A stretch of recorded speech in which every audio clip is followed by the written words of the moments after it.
إن الحمد لله نحمده ونستعينه ونستغفره ونعوذ بالله من شرور أنفسنا ومن سيئات أعمالنا من يهده الله فلا مضل له ومن يضلله فلا هادي له وأشهد أن لا إله إلا الله وحده لا شريك له وأشهد أن محمدًا عبده ورسوله يا أيها الذين آمنوا اتقوا الله حق تقاته ولا تموتن إلا وأنتم مسلمون يا أيها الناس اتقوا ربكم الذي خلقكم من نفس واحدة وخلق منها زوجها وبث منهما رجالا كثيرا ونساء واتقوا الله الذي تساءلون به والأرحام إن الله كان عليكم رقيبا يا أيها الذين آمنوا اتقوا الله وقولوا قولا سديدا يصلح لكم أعمالكم ويغفر لكم ذنوبكم ومن يطع الله ورسوله فقد فاز فوزا عظيما اللهم صل على محمد وعلى آل محمد كما صليت على إبراهيم وعلى آل إبراهيم إنك حميد مجيد اللهم بارك على محمد وعلى آل محمد كما باركت على إبراهيم وعلى آل إبراهيم إنك حميد مجيد سبحانك لا علم لنا إلا ما علمتنا إنك أنت العليم الحكيم رب اشرح لي صدري ويسر لي أمري واحلل عقدة من لساني يفقه قولي أعوذ بالله من الشيطان الرجيم من همزه ونفخه ونفسه بسم الله الرحمن الرحيم ومن يشاقق الرسول من بعد ما تبين له الهدى ويتبع غير سبيل المؤمنين نوله ما تولى ونصله جهنم وساءت مصيرا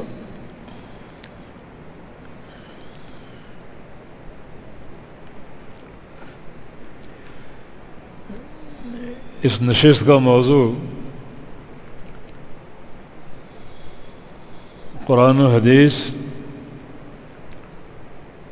اور فہم سلف صالحین، یعنی کتاب و سنت کو سمجھا جائے سلف صالحین کی سمجھ کی روشنی میں اور ان کے فہم کی روشنی میں۔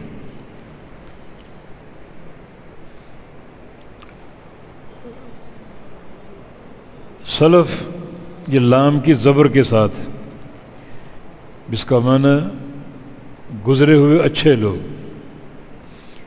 یہ عربی زبان کی یہ ایک بڑی وسعت ہے۔ اگر لام زبر کے ساتھ ہو سلف تو گزرے ہوئے اچھے لوگ، اور اگر لام کی جزم کے ساتھ ہو سلف تو گزرے ہوئے برے لوگ۔ یعنی ایک حرکت کی تبدیلی سے معنی کا فرق زمین و آسمان کا پڑ جاتا ہے۔ اسی طرح خلف اور خلف ہے۔ خلف کا معنی پیچھے آنے والے اچھے لوگ، اور اگر خلف ہو لام کی جزم کے ساتھ تو معنی پیچھے آنے والے برے لوگ۔ تو اس سے ایک تلفظ کی اصلاح بھی مقصود ہے۔ ہم کہتے ہیں فلاں سلفی ہے، سلفی غلط ہے، سلفی لام کی زبر کے ساتھ، فلاں سلفی ہے، ان اچھے گزرے ہوئے لوگوں کا پیروکار۔ سلفی کا معنی برے لوگوں کا پیروکار۔ یہ کلمہ ہماری زبان پر سلفی ادا ہوتا ہے جبکہ یہ سلفی لام کی زبر کے ساتھ، اور صالحین ساتھ ہے، نیک۔ اس لیے کہ جو لوگ گزر چکے ان میں بھی بعض لوگ شر تھے، برے تھے، عقیدوں میں کچھ نہ کچھ جھول تھا، عمل میں خرابی تھی، تو اس لیے صالحین کی قید سے برے لوگ سارے نکل گئے، سلف صالحین۔ اور اس سے مراد کیا ہے؟ کچھ علماء کا قول ہے کہ اس سے مراد صحابہ کا دور ہے، صحابہ کی جماعت، اور کچھ علماء کی رائے ہے کہ صحابہ کے ساتھ تابعین کا دور بھی۔ صحابی کی تعریف کیا ہے؟ وہ شخصیت جو نبی علیہ السلام سے ملا ہو ایمان کی حالت میں۔ کچھ علماء نے یہ تعریف کی کہ نبی علیہ السلام کو دیکھا ہو بحالت ایمان، اور اسی ایمان پر فوت ہو جب مرتد نہ ہوا۔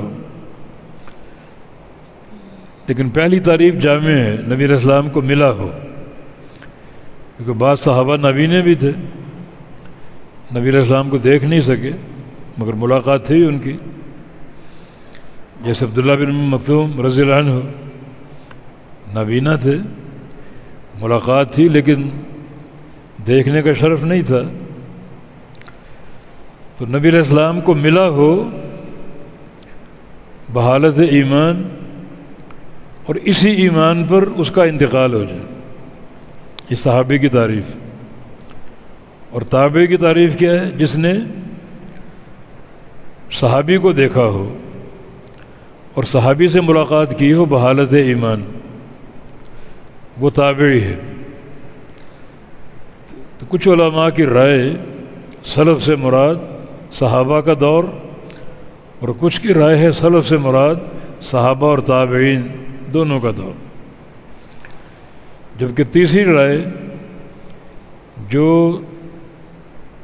نصوص کے مطابق ہے، دلائل کے مطابق ہے، وہ یہ ہے کہ سلف کا اطلاق 3 ادوار پہ ہوتا ہے: دور صحابہ، دور تابعین اور دور اتباع تابعین۔ اس پر 2 حوالے پیش کرتے ہیں کہ یہ تینوں دور بڑے ہی اہم، پاکیزہ اور مشہود لہا بالخیر، جن کی خیر کی گواہی نبی علیہ السلام نے دی۔ صحیح بخاری کی دونوں حدیثیں ہیں، آپ کا فرمان خیر الناس قرنی ثم الذین یلونہم ثم الذین یلونہم، سب سے بہترین زمانہ میرا ہے، پھر اس کے بعد اور پھر اس کے بعد، یعنی سب سے بہترین زمانہ جس میں آپ تھے اور صحابہ تھے، پھر اس کے بعد کا دور یعنی تابعین، پھر اس کے بعد کا دور اتباع تابعین۔ تو نبی علیہ السلام نے 3 زمانوں کو خیر کہا ہے، تو نصاً یہ بات ثابت ہو جاتی ہے کہ سلف کا اطلاق ان 3 زمانوں پر، تینوں خیر کے دور تھے اور خیر کے زمانے تھے۔ ایک اور صحیح بخاری کی حدیث ہے، رسول اللہ صلی اللہ علیہ وسلم کا فرمان ہے یخرج فئام من الناس، ایک جماعت نکلے گی لوگوں کی جہاد کے لیے، فیقال، پوچھا جائے گا حل فیکم من صاحب رسول اللہ صلی اللہ علیہ وسلم، کیا تم میں کوئی نبی علیہ السلام کا صحابی موجود ہے، کوئی ایسی شخصیت جس نے بحالت ایمان نبی علیہ السلام سے ملاقات کی ہو، موجود ہے؟ جواب ملے گا ہاں فلاں شخص موجود ہے، وہ نبی علیہ السلام کا صحابی۔ فیفتح اللہ لہم، تو اللہ تعالیٰ اس صحابی کے وجود کی برکت سے اس جماعت کو فتح عطا فرما دے گی۔ ثم یخرج فئام من الناس، کچھ عرصے بعد ایک اور جماعت نکلے گی جہاد کے لیے، پھر سوال ہوگا حل فیکم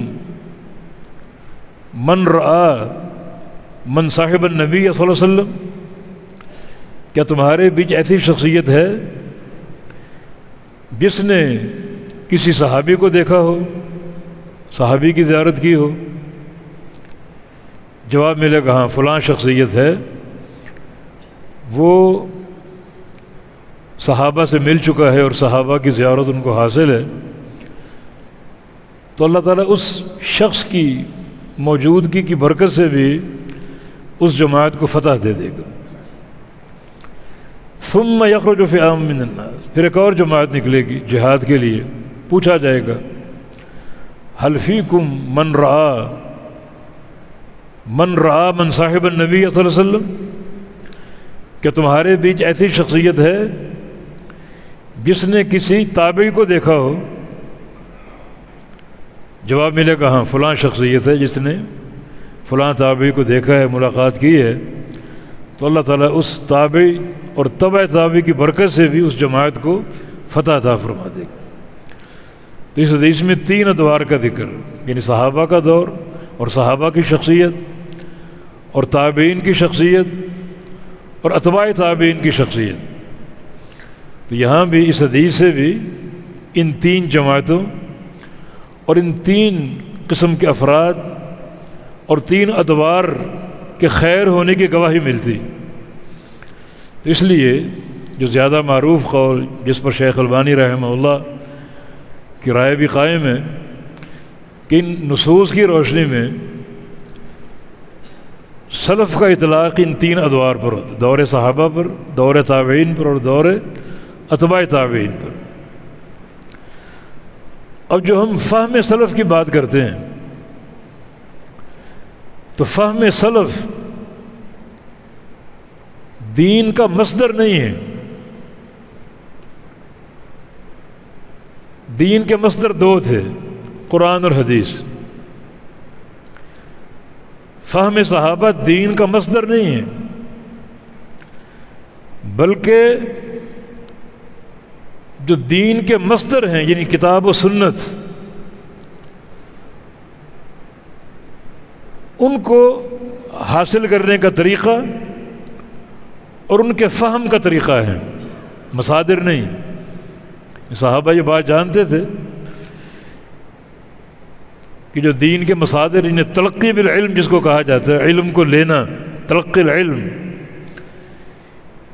یہ 2 مصادر سے قرآن اور حدیث، دونوں اللہ کی وحی، وانزل اللہ علیک الکتاب والحکمہ،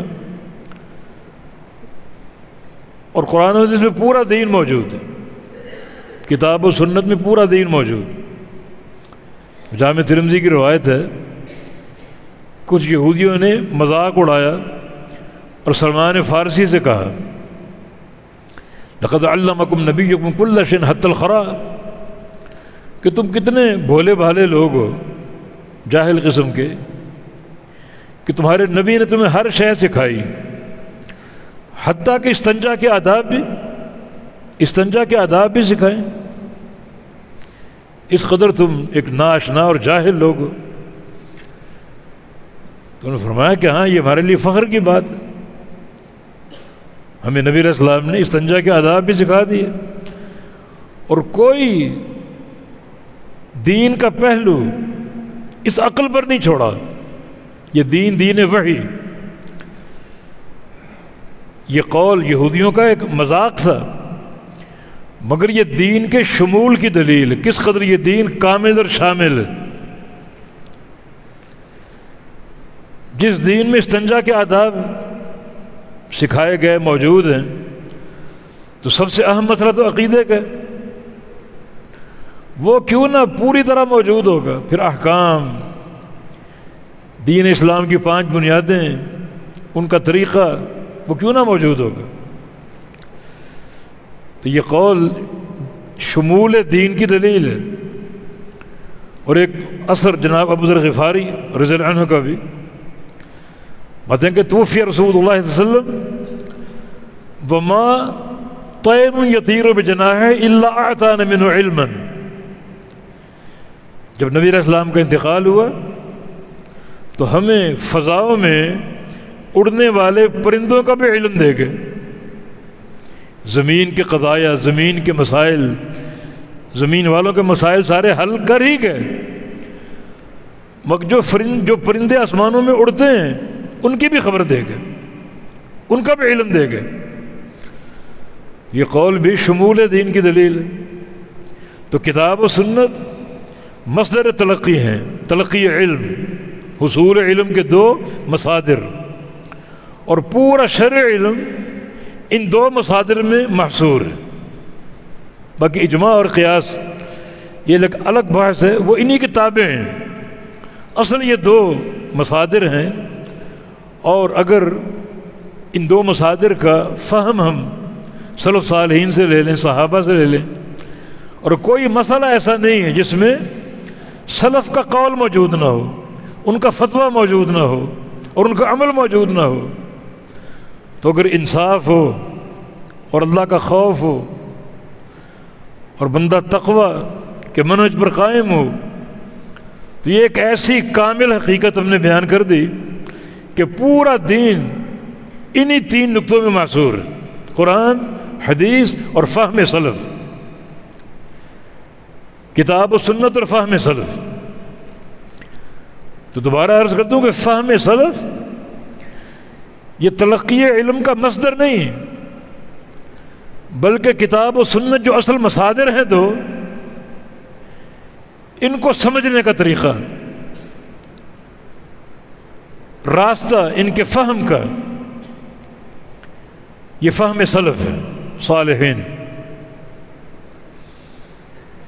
جس کی بڑی ضرورت اور اہمیت ہے۔ ورنہ جو کائنات کی جو اس امت میں جو پہلی بدعت ہے اور پہلا مبتدع فرقہ جو ہے خارجی،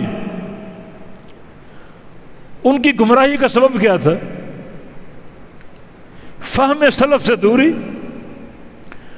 اور نصوص کو سمجھنا اپنی عقل سے۔ حالانکہ خوارج کا دور حضرت علی کے دور میں یہ پیدا ہو چکے تھے، یہ اول دور ہے تقریباً، بڑے بڑے صحابہ موجود تھے،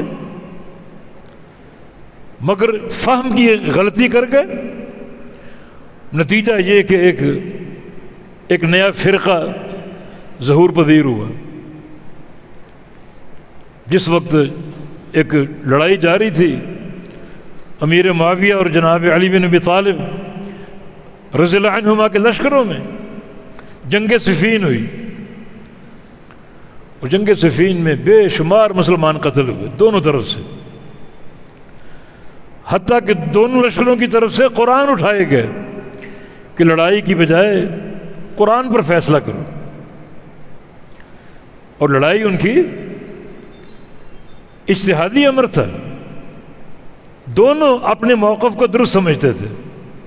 لڑائی کا وقت ہوتا لڑتے، لڑائی ختم ہوتی اکٹھے مل کر کھانا کھاتے، مانا کوئی تعصب نہیں تھا، اپنے موقف کو دونوں درست سمجھتے تھے، اس پر دونوں قائم ہیں۔ قرآن اٹھائے گئے، چنانچہ دونوں لشکروں کے امیروں نے تحکیم کا فیصلہ کیا، اور تحکیم کے لیے جناب علی رضی اللہ عنہ نے ابو موسیٰ اشعری کا انتخاب کیا کہ تم جاؤ مجلس تحکیم میں فیصلے کے لیے، اور امیر معاویہ کی طرف سے عبداللہ بن عمرو بن عاص رضی اللہ عنہ، تو یہ دونوں بزرگ جمع ہوئے، اور خوارج اس تحکیم کو دیکھ کر جناب علی کے گروہ سے نکل گئے، خروج اختیار کیے، قرآن کی ایک نص کو غلط سمجھتے ہوئے۔ انہوں نے کہا لا حکم الا للہ، حکم تو اللہ کا ہے، یہ لوگ کہاں سے آگے حکم دینے والے اور فیصلہ کرنے والے، فیصلہ اللہ کا ہے۔ یہ آیت پڑھ کر جماعت علی سے انہوں نے خروج اختیار کر لی، خارجی بن گئے۔ پھر ان کی بدعت اور ان کی خرافات بڑھتی گئیں، عجیب و غریب نظریے، نصوص کا انکار، لیکن آغاز قرآن کی ایک آیت سے، مگر فہم غلط تھا۔ دیکھیں قرآن کے دو حصے ہیں، ایک ہے منطوق قرآن اور ایک ہے مفہوم قرآن۔ منطوق قرآن کا معنی قرآن کے الفاظ، اور مفہوم قرآن کا معنی ان الفاظ کا فہم، ایک بندہ بولے میں نے قرآن پڑھا ہے، میری دلیل قرآن ہے، کہ قرآن پڑھنا کافی نہیں، اس کا فہم پیش کرو، رائے نہیں چلے گی۔ ابو بکر صدیق رضی اللہ عنہ خلیفہ اول اور انبیاء کی جماعت کے بعد دنیا میں سب سے افضل انسان، ان کا کیا قول ہے؟ ایو سماء تذلنی و ایو ارض تقلنی لو قلت فی کتاب اللہ برأیی، اگر میں قرآن کی تفسیر اپنی رائے سے کروں، اپنی رائے سے باتیں کروں، تو مجھے نہیں معلوم کون سی زمین مجھے پناہ دے گی اور کون سا آسمان مجھ پر سایہ کرے گا۔ پھر اس زمین کے اوپر اور آسمان کے نیچے رہنے کا اہل نہیں ہوں۔ ان آیت تو قرآن کی پڑھی، اور جناب علی نے کیا فرمایا؟ کلمۃ حق ارید بہ الباطل، آیت حق ہے، معنی باطل ہے، آپ کی مراد باطل ہے، کلمہ حق ہے، قرآن کی آیت ہے، ان الحکم الا للہ، کہ قانون اور حکم اللہ کا ہے، لیکن آپ کا فہم باطل، عجیب فہم۔ اگر یہ فہم لے لیا جائے تو دنیا کی عمارتیں ختم ہو جائیں گی، محکمہ قضاء ختم ہو جائے گا، عدالتیں ختم ہو جائیں گی، جج ختم ہو جائیں گے، سب نے رائے تو دینی۔ ہاں، اس رائے کو دیکھا جائے گا، اگر وہ رائے کتاب و سنت کے مطابق ہے تو وہ اللہ کا امر ہے، اللہ کے رسول کا امر ہے، اور اگر وہ رائے کتاب و سنت کے خلاف ہے تو وہ دین سے ہٹ کر دین کے خلاف ہے۔ لیکن فیصلہ کسی نے کرنا تو ہے نا، امارت موجود ہے، محکمہ قضاء موجود ہے۔ آپ کے اس فہم کا معنی یہ کہ امیر بھی باطل ہو گئے، جج بھی باطل ہو گئے، محکمہ قضاء بھی باطل ہو گیا، عدالتیں بھی باطل ہو گئیں۔ بھائی فیصلے کو دیکھا جائے گا، فیصلہ کتاب و سنت کے مطابق ہے یا کتاب و سنت کے خلاف ہے۔ اب دیکھیں آیت قرآن کی، مگر فہم اپنا ہے، فہم سلف کا فہم نہیں تھا، وہ صحیح مراد انہوں نے نہیں لی، نتیجہ کیا ہوا؟ ایک فرقہ بن گیا، بڑا گمراہ فرقہ۔ نبی علیہ السلام کے حدیث الخوارج ہم کلاب النار، خارجی جہنم کے کتے ہوں گے، اتنی شدید وعید ہے۔ ایک قوم کی آپ نے خبر دی، یقرؤون القرآن لا یجاوز تراقیہم، وہ خوب قرآن پڑھیں گے مگر قرآن ان کے حلق سے نیچے نہیں اترے گا۔ تحقرون صلاتکم لصلاتہم وصیامکم لصیامہم، اتنی نمازیں پڑھیں گے تو اپنی نمازیں ان کی نمازیں دے کر حقیر جانو گے، اپنے روزے ان کے روزوں کے سامنے حقیر جانو گے۔ لیکن ادرکتہم لاقتلن قتلۃ عاد وثمود، اور اگر میں نے اس قوم کو پا لیا تو میں اس قوم کو قتل کر دوں گا، جیسے اللہ نے قوم سمود کو برباد کیا تھا، کوئی بچہ تک نہیں چھوڑا، ایسا قتل کروں گا۔ اتنا گمراہ فرقہ بن گیا، یعنی شر قتلہ تحت ادیم السماء۔ جب ایک مارکے میں یہ مارے گئے، ان کی لاشیں صحابہ نے دیکھی تو کہا کہ اللہ کے نبی کا فرمان تھا کہ آسمان کے نیچے سب سے بدترین مقتول یہ خارجی ہوں گے۔ اور انحراف کی اساس کیا ہے؟ قرآن کی ایک آیت، یہاں تک معاملہ ٹھیک ہے، مگر فہم اپنا، عقل اپنی، یہ اس فرقے کے ظہور کا باعث بن گیا۔ تو پھر جو تقویٰ کا منہج ہے اور اللہ کا خوف ہے، اس کی بنیاد یہی ہے بحمداللہ۔ ہمارا جو عقیدہ اہل الحدیث کا، کہ جو مصادر ہیں تلقی علم کے، حصول علم کے، وہ دو ہیں، قرآن اور حدیث۔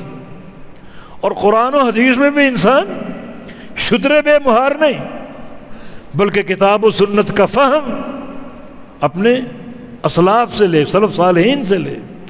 اسلاف میں صحابہ ہیں، تابعین ہیں، اتباع تابعین ہیں، تمام نصوص کے معانی، تفاسیر ان کے اقوال سے آپ کو ملے گی۔ دیکھیں ایک عقیدے کا مسئلہ، اسماء و صفات کا عقیدہ، صرف صحیح بخاری کا کتاب التوحید آپ لے لیجیے، یہ پورا موقف آپ کے سامنے آ جائے گا، یعنی قرآن، حدیث اور فہم سلف۔ امام بخاری رحمہ اللہ نے اللہ رب العزت کے اسماء و صفات کا عقیدہ پیش کیا ہے کتاب التوحید، ایک ایک صفت کا، ایک ایک نام کا ذکر کیا قرآن سے، پھر اس کے تحت نبی علیہ السلام کی حدیث جو اس آیت کی تفسیر ہے،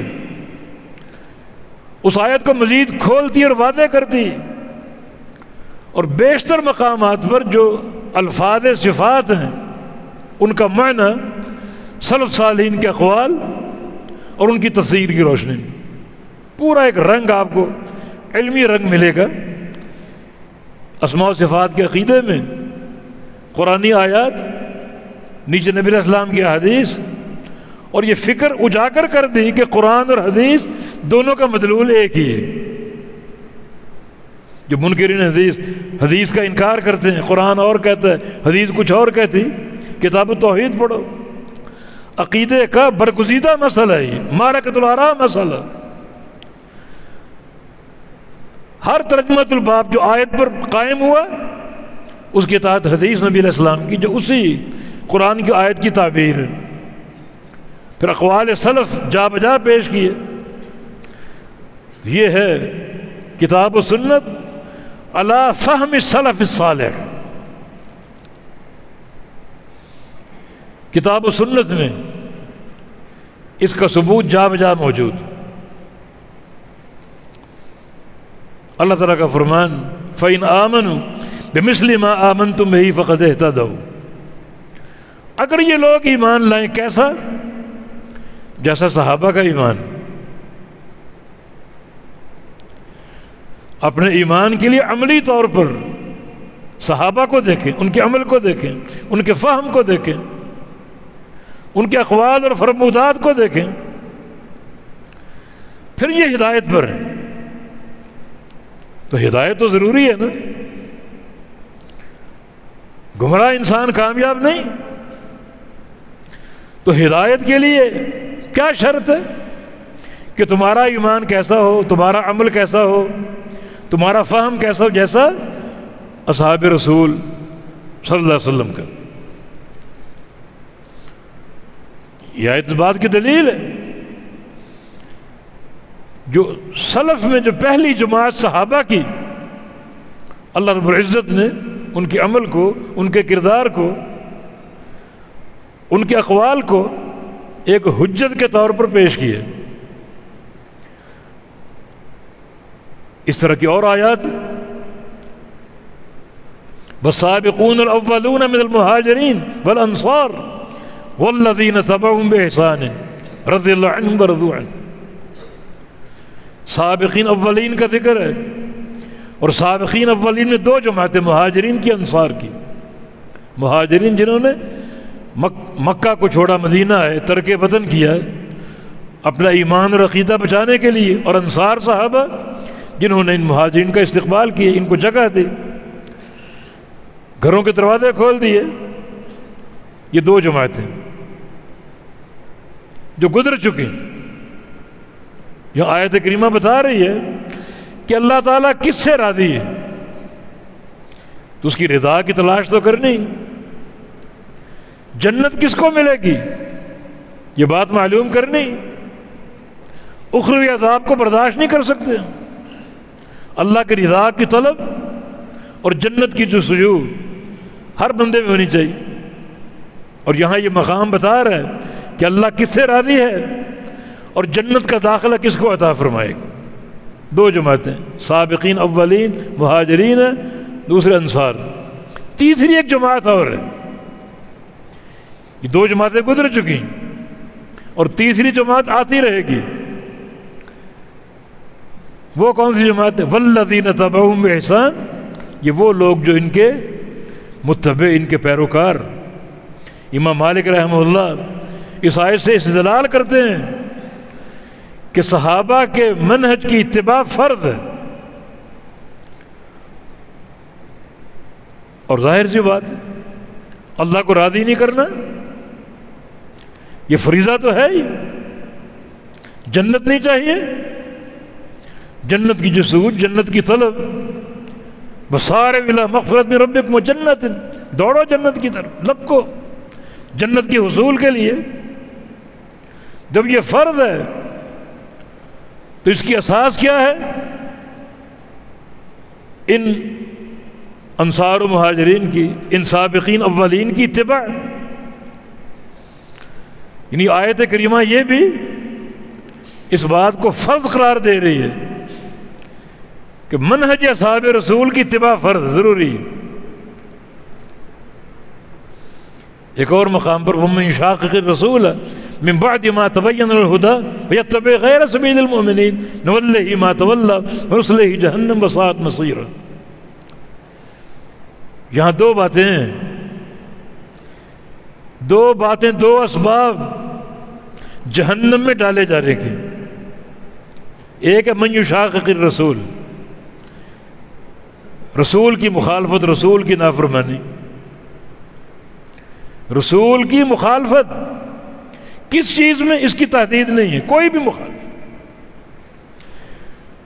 رسول کی کوئی بھی مخالفت جہنم کے داخلے کا سبب ہے.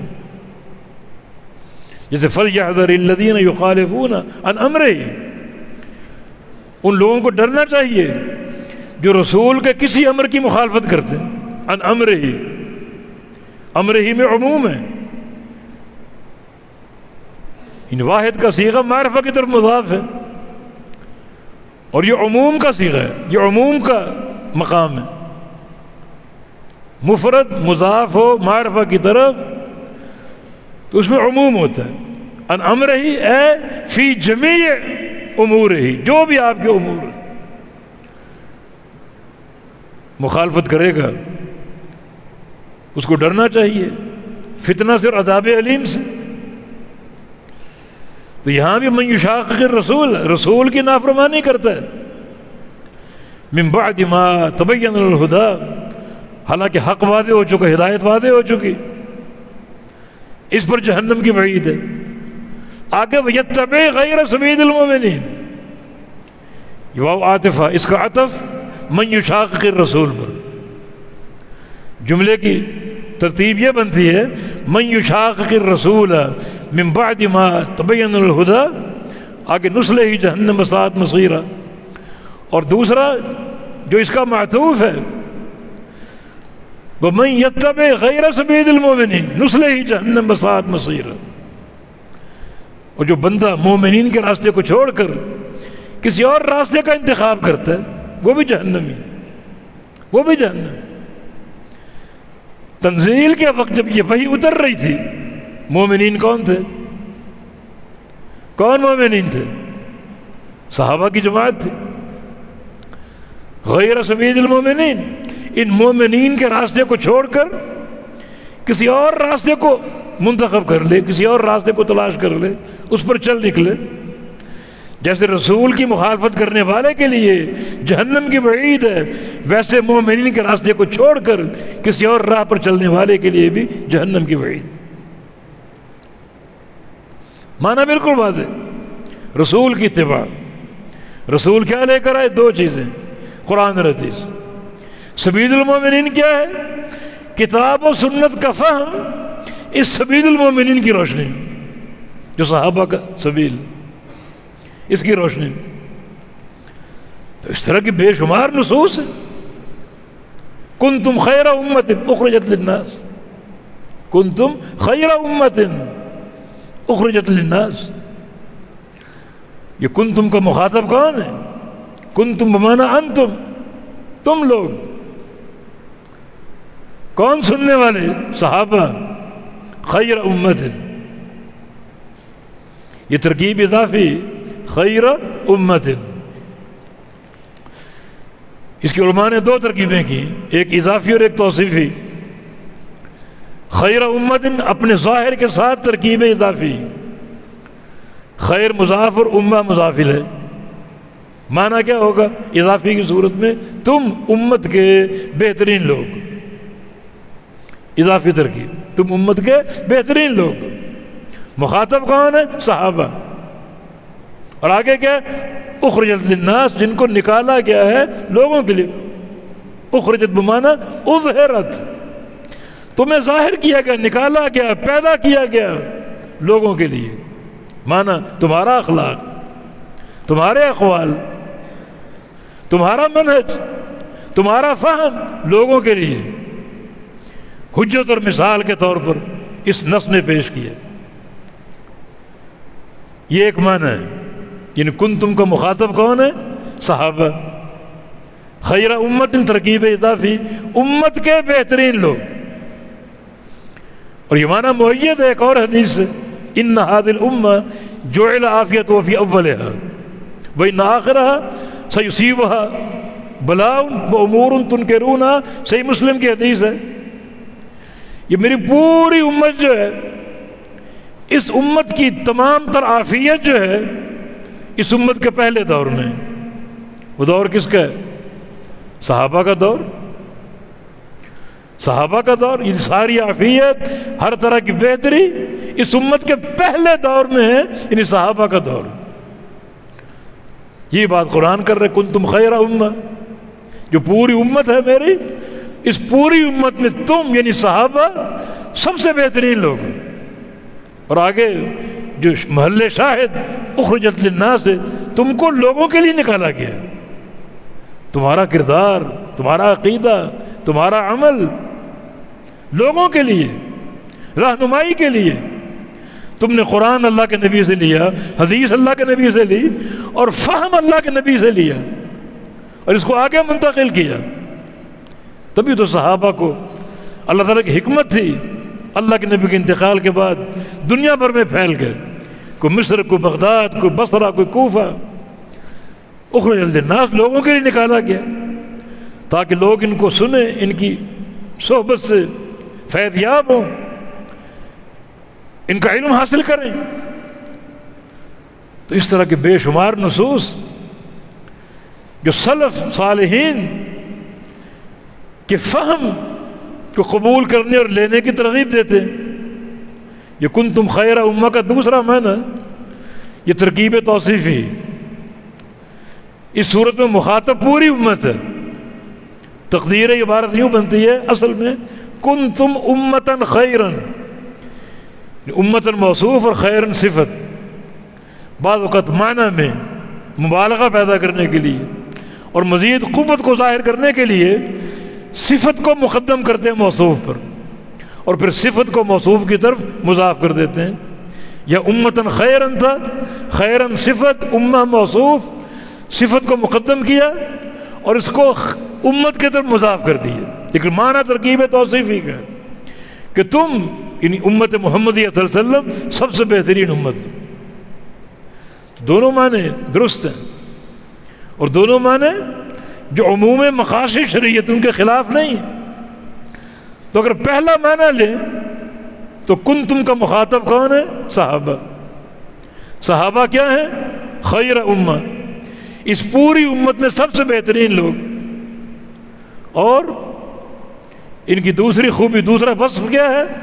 اخرجت للناس، جن کو ظاہر کیا گیا لوگوں کے لیے، رہتی دنیا تک لوگ ان کو پڑھیں، ان کو سمجھیں، ان کے فہم کو لیں، اس طرح کتاب و سنت کو سمجھیں، حق اور عافیت پر قائم رہیں۔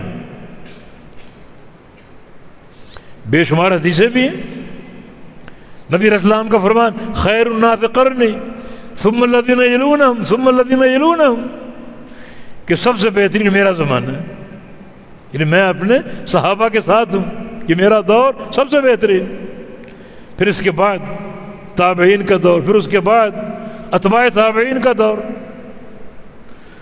یہ تین ادوار کو آپ نے ان مشہود لہا بالخیر قرار دیا، ان کی افضلیت کا اندیہ دیا۔ جس کا معنی یہ تین ادوار جو ہیں، ان تین ادوار کا علم بڑا ہی نافع علم ہے، جس پر آپ کا پورا ارتکاز ہونا چاہیے، اور کتاب و سنت کے فہم کے لیے ان ادوار کے جو بڑے بڑے ائمہ، بڑے بڑے رؤوس دعوت کی اور علم کے، ان سے استفادہ کرنا چاہیے۔ جو حدیث فرق ہے، 73 فرقوں کی نشاندہی کی، 73 فرقے، وہ کلہم فی النار، سب جہنم میں جائیں گے الا واحدہ، سوائے ایک کے، اور وہ کون ہے؟ ہی الجماعہ، وہ جماعت ہے۔ جماعت سے مراد کیا ہے؟ وہ اللہ کے نبی کی جماعت، اللہ کے نبی کی جماعت۔ مانا پورا حق جو ہے وہ 73 میں تقسیم ہو چکا ہے، محصور ہو چکا ہے۔ امت کی 2 قسمیں، امت دعوت اور امت اجابت۔ امت دعوت عام ہے، اس میں یہودی، عیسائی، مجوسی، کافر، مشرک سب شامل، دعوت دی گئی، قبول نہیں کی۔ امت اجابت وہ لوگ مراد ہیں جنہوں نے دعوت قبول کی۔ اب جو امت اجابت ہے یہ 73 فرقے ہوں گے، حدیث بڑی اہم ہے، 73 فرقے ہوں گے امت اجابت کے۔ اب پوری امت کا خلاصہ ہے یہ، 73 فرقے ہوں گے اور سارے جہنمی سوائے ایک کے۔ اگر حق آپ کو کتاب و سنت سے دکھائی نہیں دے رہا تو حدیث فرق کو نزاع کے خاتمے کا سبب بناؤ، اس سے سمجھو، سوائے ایک کے باقی سب جہنمی۔ اب جہنمی کیسے؟ واللہ اعلم، ہمیشہ ہمیشہ کے جہنمی یا ایک وقت مخصوص جہنم میں جائیں گے اور اپنی سزا بھگت کر نکال لیے جائیں گے، اللہ اعلم۔ لیکن جو طائفہ منصورہ اور کامیاب جماعت یہ کون ہے؟ ما انا علیہ اليوم واصحابی، الجماعہ بھی کہا گیا، اللہ کے نبی کی جماعت۔ اس کی تعریف کیا ہے؟ دوسری حدیث، ما انا علیہ اليوم واصحابی، جس پہ میں ہوں اور میرے صحابہ ہیں۔ اگر صرف کتاب و سنت یہ کافی ہوتے تو حدیث یوں ہوتی، ما انا علیہ، جس پر میں ہوں، جو اس پر قائم ہے وہ طائفہ منصورہ ہے۔ لیکن ما انا علیہ نہیں، آگے وہ صحابی بھی، جس پر میں ہوں اور میرے صحابہ۔ میرے صحابہ دین کا مصدر نہیں، بتا چکا ہوں، میرے صحابہ فہم دین کا راستہ ہے، انہوں نے یہ فہم مجھ سے لیا، آگے منتقل کیا۔ اس فہم پر ارتکاز کرو گے تو یہ ہدایت کا راستہ ہے۔ یہ نصوص نبی علیہ السلام کی ایک اور حدیث، فَإِنَّهُ مَنْ يَعِشْ مِنْكُمْ بَعْدِي فَسَيَرَى اخْتِلَافًا كَثِيرًا فَعَلَيْكُمْ بِسُنَّتِي وَسُنَّةِ الْخُلَفَاءِ الرَّاشِدِينَ الْمَهْدِيِّينَ۔ میرے بات میں بڑے اختلافات دیکھو گے، بڑے اختلافات۔ اس وقت تم نے کیا کرنا ہے؟ سب کچھ چھوڑ دینا ہے، میری سنت کے ساتھ چمٹ جانا ہے۔ مانا کہ جس مسئلے میں اختلاف ہوا اس میں کیا تعلیم ہمیں دی گئی، ہر چیز چھوڑ دو، صرف میری سنت کو تھام لو، بس۔ کچھ سمجھ آ رہا ہے؟ اگر اختلاف ہوا اور ایک شافعی اپنے امام کے قول سے چمٹا رہے، ایک حنفی اپنے امام کے ساتھ چمٹا رہے، ایک حنبلی اپنے امام سے چمٹا رہے، ایک مالکی اپنے امام سے چمٹا رہے، کیا یہ اللہ کے نبی کی تعلیم ہے؟ اختلاف ہو تو اپنے اپنے اماموں کو دیکھ لو، یہ تعلیم ہے؟ نص پر غور کرو، اختلاف ہو کیا کرنا ہے تم نے؟ فعلیکم بسنتی، میری سنت کے ساتھ چمٹ جانا۔ اور اتنا کافی نہیں، آگے وہ سنت الخلفاء الراشدین، خلفاء راشدین بھی، خلفاء راشدین 4 ہیں علی اختلاف الاقوال، ابو بکر صدیق رضی اللہ عنہ، عمر بن خطاب رضی اللہ عنہ، عثمان غنی رضی اللہ عنہ، علی مرتضی رضی اللہ عنہ، 4 خلفاء۔ اور ان چاروں کی سنت کیوں؟ ان کو نصاً ایک تمیز حاصل ہے، یہ مہدیین ہیں، نبی علیہ السلام فرما رہے ہیں۔ خالی خلفاء نہیں بلکہ مہدیین بھی ہیں، اللہ کی طرف سے ہدایت یافتہ. اور شخص ہے دنیا میں ایسا جس کو مہدی قرار دیا گیا ہو کہ اللہ کی طرف سے ہدایت یافتہ، ان کی پیروی کرو.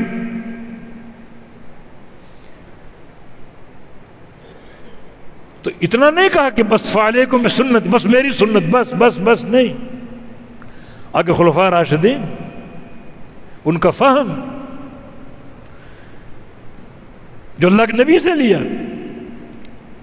صحابہ کو دیا، یہ فہم متوارث جو قیامت تک قائم رہے گا. یہ حدیث بھی اس بات کی دلیل، ابو واقد اللیثی کی حدیث، نبی علیہ السلام نے فتنوں کی نشاندہی کی، میری امت میں فتنے ہوں گے. صحابہ نے پوچھا ہم کیا کریں پھر جب فتنوں کی کثرت ہو؟ مخرج کیا ہے، نکلنے کا راستہ کیا ہے؟ کیا فرمایا؟ علیکم بالامر الاول، تم لوٹ جاؤ امر اول کی طرف. امر اول کیا ہے؟ صحابہ، تابعین، اس کو اتباع تابعین، یہ امر اول. لوٹ جاؤ امر اول کی طرف. یعنی اپنی عقل استعمال کرنے کی بجائے، اپنی رائے کو دخل دینے کی بجائے امر اول میں تلاش کرو اس مسئلے کا حل. وہ صحابہ، سلف صالحین. تو یہ کتاب و سنت کے بے شمار نصوص ہیں. ان نصوص سے سلف صالحین کیا سمجھے؟ چند مسعود رضی اللہ عنہ، امت کے چوٹی کے فقیہ، بڑے ان کے مناقب ہیں. وہ فرماتے ہیں کہ تعلموا العلم قبل ان يقبض وعلیکم بالعتیق.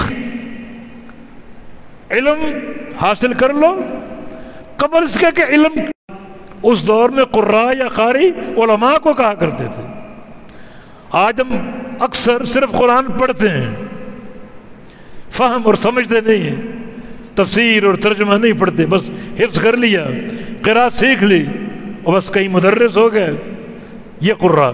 اس دور میں قراء فہم کے ساتھ قرآن پڑھا کرتے تھے، فہم کے ساتھ. عبداللہ بن عمر نے 8 سال میں سورہ بقرہ سیکھی، فہم کے ساتھ، سمجھ کے ساتھ. یا معاشر القراء، اے علماء، اے قراء، خذو طریق من کان قبلکم، پکڑ لو راستہ ان لوگوں کا جو تم سے پہلے گزر چکے ہیں. نئے راستے مت کھولو، ان کا راستہ پکڑ لو جو تم سے قبل گزر چکے. عبداللہ بن عباس، مفسر قرآن، حبر امت، ان کا قول علیک بالاستقامہ، علیک بالاستقامہ واتبع الامر الاول. استقامت پکڑ لو یعنی سیدھا ہو جاؤ. وَإِنَّ الَّذِينَ قَالُوا رَبُّنَا اللَّهُ ثُمَّ اسْتَقَامُوا. سیدھے ہو جاؤ یا جم جاؤ، دونوں معنی. استقامت کا معنی کتاب و سنت کے ساتھ پوری طرح سیدھا ہو جائے، یا استقامت کا معنی کتاب و سنت کے علم پر، عقیدہ توحید پر پختگی کے ساتھ جم جاؤ. علیکم بالاستقامہ. اور واتبع الامر الاول، اور پیروی کر، اتباع کر امر اول کی، امر اول کی. اور ولا تبتدع، نئے شوشے مت چھوڑو، نئے شوشے مت چھوڑو، امر اول کی پیروی کرو. مانا کتاب و سنت اصل ہے، اور کتاب و سنت کے فہم کے لیے بجائے اس کے کہ اپنی عقل استعمال کرو، رائے استعمال کرو، امر اول کو دیکھو. اور ہر قرآن کی آیت میں آپ کو اقوال ملیں گے صحابہ کے، تابعین کے. آپ کتب تفسیر پڑھیں،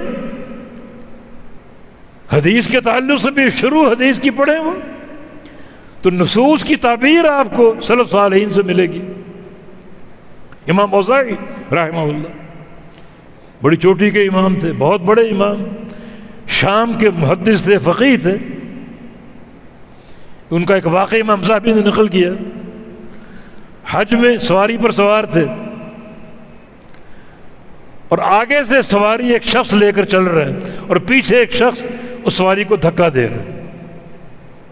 پوچھا گیا من السائق، دھکا دینے والا کون تھا؟ جواب امام مالک رحمہ اللہ. اور سواری کو کھینچنے والا کون تھا؟ امام سفیان ثوری رحمہ اللہ. اور سوار کون ہے؟ امام اوزاعی شام کے محدث اور فقیہ. ان کا قول ہے علیک بآثار من سلف، تم پر یہ فرض ہے کہ تم گزرے ہوئے جو لوگ ہیں سلف صالحین ان کے آثار کو پکڑ لو. وَإِن رَفَضَكَ النَّاسِ، لوگ تمہیں مسترد کر دیں، لوگ تمہیں مسترد کر دیں مگر تم کسی کی پرواہ نہ کرو. جو منہج سلف صالحین کا، ان کے اقوال، ان کے آثار، انہی کو پکڑ لو، بجائے اس کے کہ نئے شوشے چھوڑو یا ان کو چھوڑ کے اپنی عقل اور رائے کا استعمال کرو، ان کی اتباع کرو. اور امام مالک کا قول تو معروف ہے لن یصلح آخر هذه الامه الا ما اصلح اولها. اس امت کے جو آخری دور ہیں ان کی اصلاح اسی شے سے ہوگی جس شے نے اس امت کے پہلے دور کی اصلاح کی. وہ دور کس کا ہے؟ صحابہ کا. اصلاح تھی یا نہیں تھی؟ اولئک هم الصادقون، اولئک هم المفلحون، اولئک هم الفائزون. اصلاح ہے نا. اوپر سے خبریں آ رہی، خوشخبریاں آ رہی، یہ لوگ کامیاب ہیں، یہ لوگ سچے ہیں. ابو بکر فی الجنہ، عمر فی الجنہ، عثمان فی الجنہ، علی فی الجنہ، ابو عبیدہ فی الجنہ، خبریں آ رہی. اصلاح تو ہے ہی. تو فرمایا کہ اس امت کے جو آخری دور آتے جائیں گے ان کی اصلاح کیسے ہوگی؟ اسی شے کے ساتھ جس شے نے اس امت کے پہلے دور کی اصلاح کی. اللہ کی سنت تبدیل نہیں ہوتی. اس دور کی اصلاح کا نظام اور کچھ ہو اور تمہاری اصلاح کا نظام کچھ اور. لن تجد لسنت اللہ تبدیلا، اللہ کا طریقہ تبدیل نہیں ہوتا.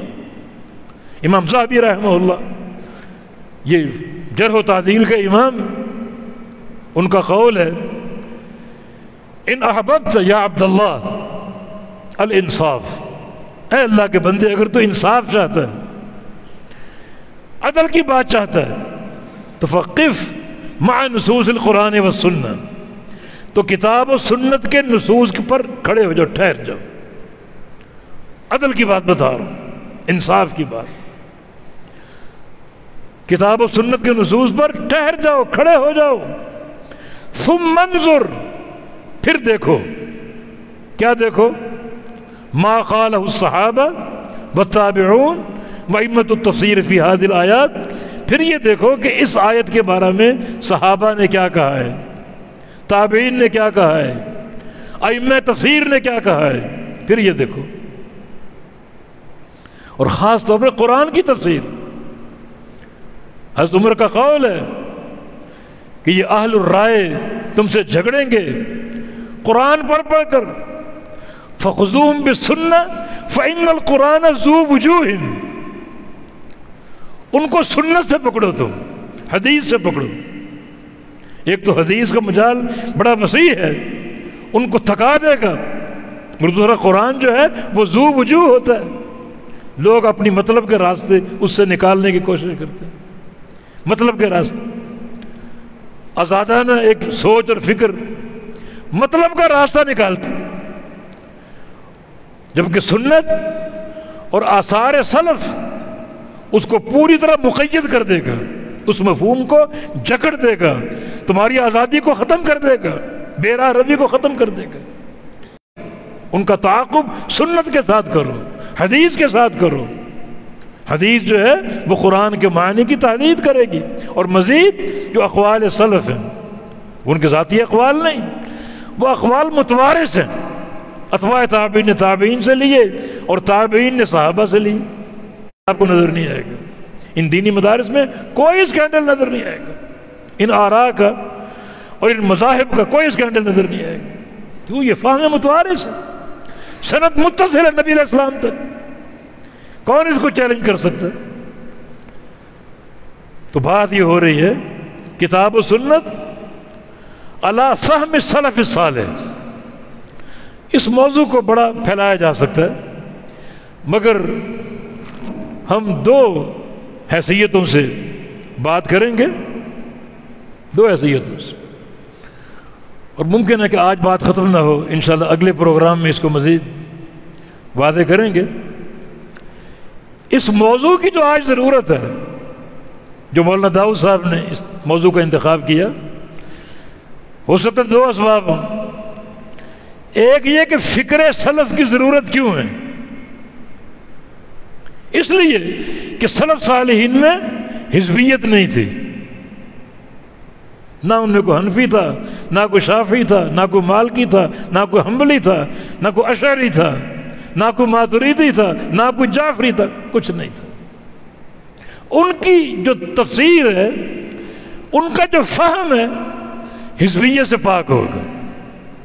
آج جو تفسیر ہوتی ہے، یہ دین کا فہم پیش کیا جاتا ہے، وہ اپنی اپنی جماعت کو دیکھ کر پیش کیا جاتا ہے، مذہب کو بچانے کے لیے، مذہب کے دفاع کے لیے، مذہب کے انتصار کے لیے۔ مگر صحابہ میں، تابعین میں حزبیت نہیں تھی۔ بقول شاہ ولی اللہ محدث دہلوی رحمہ اللہ کہ تقلید شخصی 400 سال تک موجود نہیں تھی اس امت میں، 400 سال، نبی علیہ السلام کے انتقال کے 4 صدیوں تک کوئی مقلد نہیں تھا۔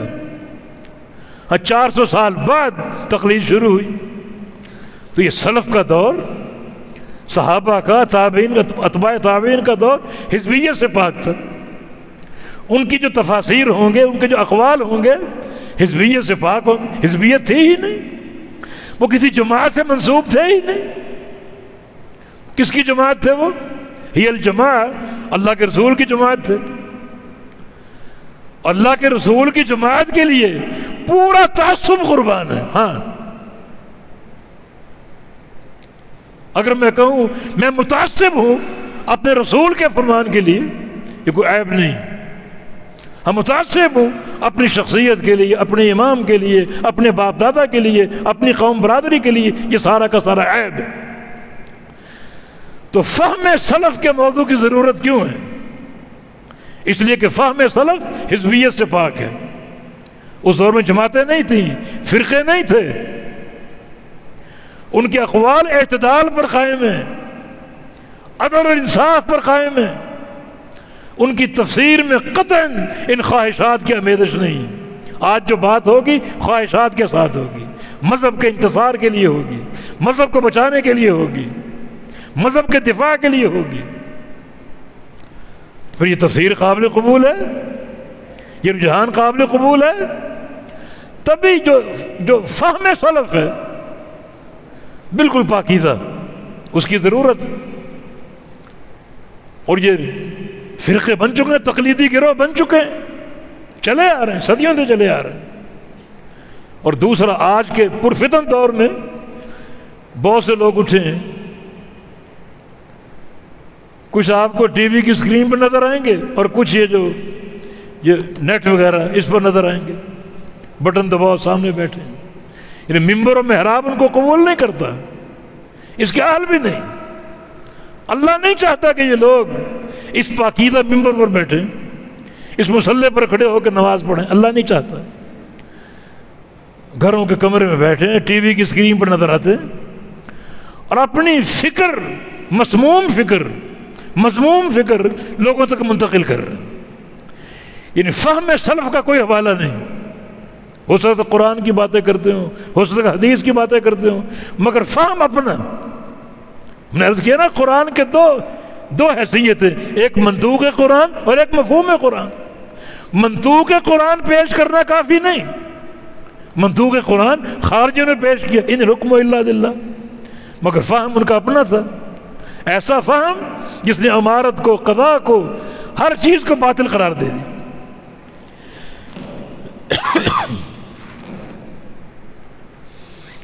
تو ان 2 وجوہات سے اس موضوع کی ضرورت ہے، ان 2 وجوہات سے۔ اب اس کی مثالیں بے تحاشا جو بات ہم نے کی ہے، چلیں 1-2 مثالوں سے ہم اس کو اور نکھارتے ہیں۔ ان خوارج کے بعد ایک گروہ پیدا ہوا معتزلہ کا، ان کو عقل پرست کہتے ہیں، عقلانی، الفرقۃ العقلانیہ، عقل سے بات کرنے والے۔ اور آج بھی جا بجا معتزلہ کے چوزے موجود ہیں جو معتزلہ کی بات کرتے ہیں، عقل کو دخل دیتے ہیں. عقل کا کیا کام بھائی اس دین میں؟ وہی الہی موجود ہے، کتاب و سنت موجود ہے، اور سلف کی تراث موجود ہے، سلف کی وراثت موجود ہے، علمی وراثت.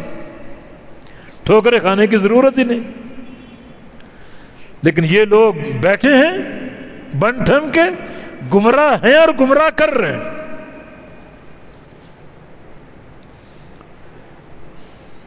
ہم دو اعتقادی حوالے دیتے ہیں معتزلہ کے تعلق سے. بات کچھ آگے بڑھے گی، بہت سے پردے اٹھیں گے. دو اعتقادی حوالے. ایک مسئلہ قرآن نے پیش کیا، وجوہ یومئذ ناظرہ الی ربہا ناظرہ. اس دن بہت سے چہرے تر و تازہ ہوں گے اور اپنے رب کو دیکھنے والے ہوں گے. اس سے یہ معرکۃ العراء مسئلہ ثابت ہو رہا، قیامت کے روز اہل جنت اللہ کا دیدار کریں گے، اللہ کا دیدار کریں گے. معتزلہ یہ عقلانی فرقہ اس کو نہیں مانتا. وہ کہتا ہے اس میں دو محظور ہیں، ہمیں دو اشکال ہیں. نمبر ایک، اللہ تعالیٰ کا چہرہ مان لو جس کو قرآن نے بار بار پیش کیا، یبقى وجہ ربک ذی الجلال والاکرام، یبقى وجہ ربک، تیرے رب کا چہرہ.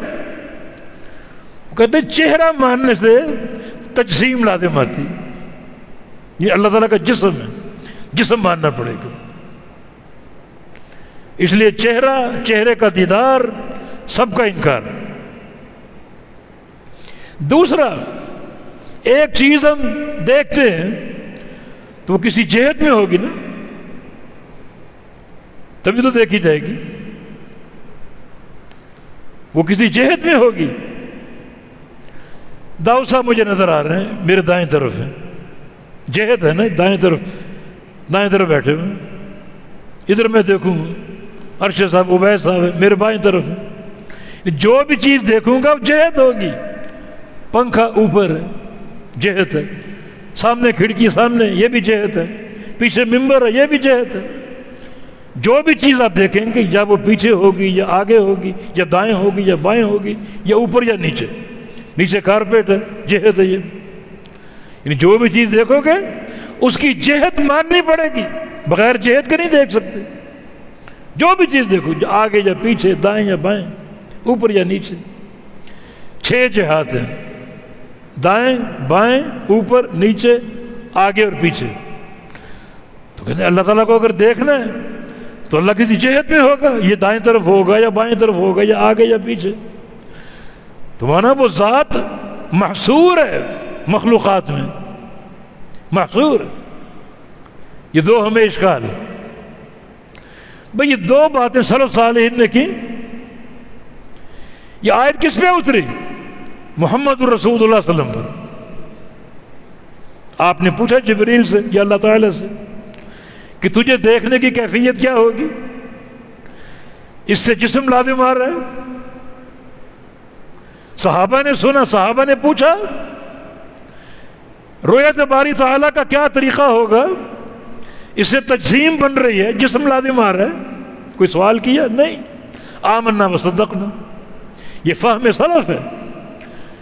اللہ تعالیٰ کے اسماء، اللہ تعالیٰ کے صفات، ان نصوص کو سن لو اور سکوت اختیار کر لو. بس جو قرآن کہہ رہا ہے، حدیث کہہ رہی ہے، وہ حق ہے. کیفیت پر نہ الجھو. وہ سمیع البصیر، اللہ سنتا اور دیکھتا ہے. سنتا کیسے ہے یہ بیان نہیں کیا ہے، بس سننے پر ایمان لے آؤ. کیفیت پر بحث کرنے کی ضرورت نہیں. دیکھتا ہے، ایمان لے آؤ. کیسے دیکھتا ہے، ضرورت نہیں. یہ سلف کا فہم ہے. نہ کوئی اعتراض، نہ کوئی اشکال. آمنا وصدقنا. اللہ نے اپنے بارے میں جو خبر دے دی وہ قبول ہے.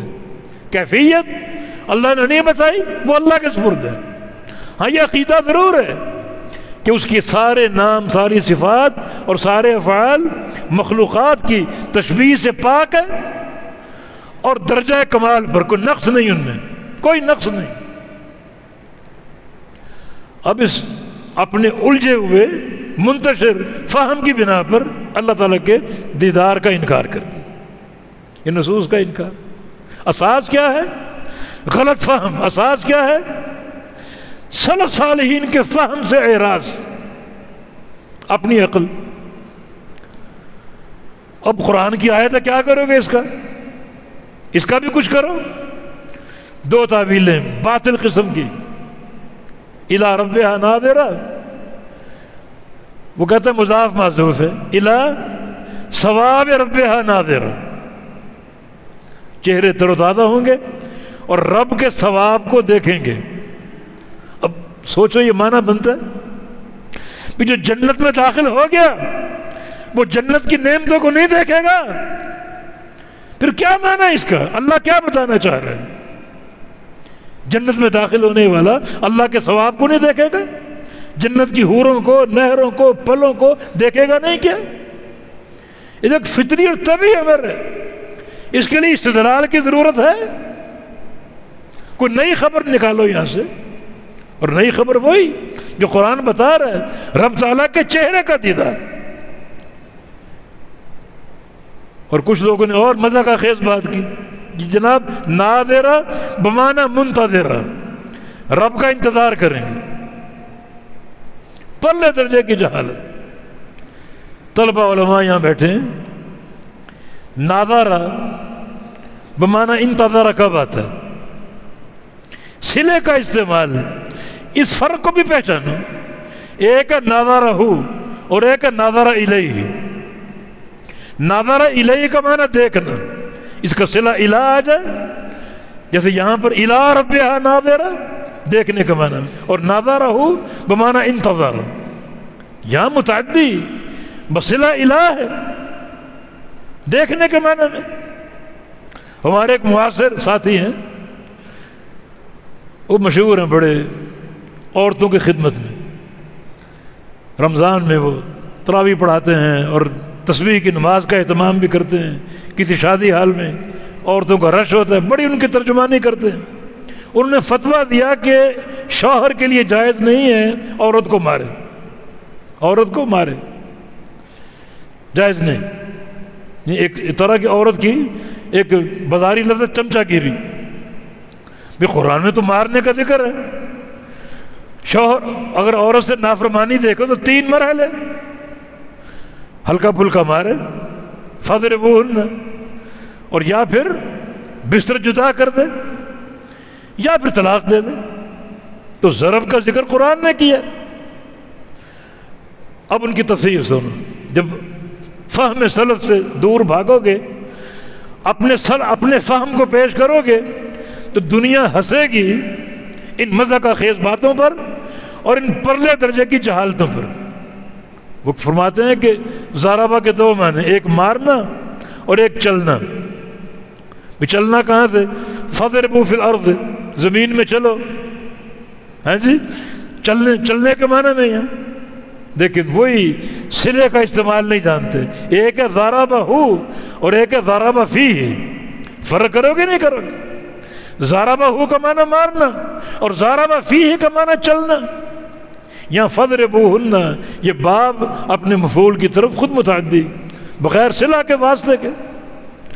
تو پھر یہ جہالتیں، لطیفے، مزہ کا خیز باتیں پیدا ہوں گی اگر فکر سلف سے انحراف کرو گے۔ ہم نے بہت سی مثالیں دینی ہیں۔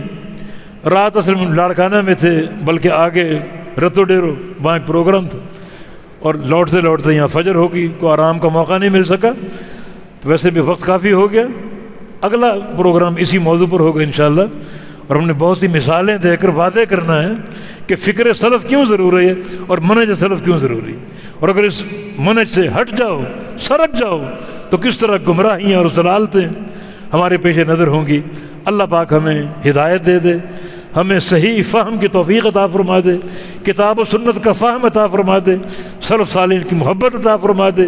منہج سلف کا معنی سلف کی محبت بھی ہے، صحابہ کی محبت، تابعین کی محبت، ائمہ تفسیر کی محبت، یہ محبت بھی تو باعث اجر ہے۔ بالتوفیق بإذن اللہ تعالی اقول قولی ھذا واستغفر اللہ لی ولکم وآخر دعوانا ان الحمد للہ رب العالمین۔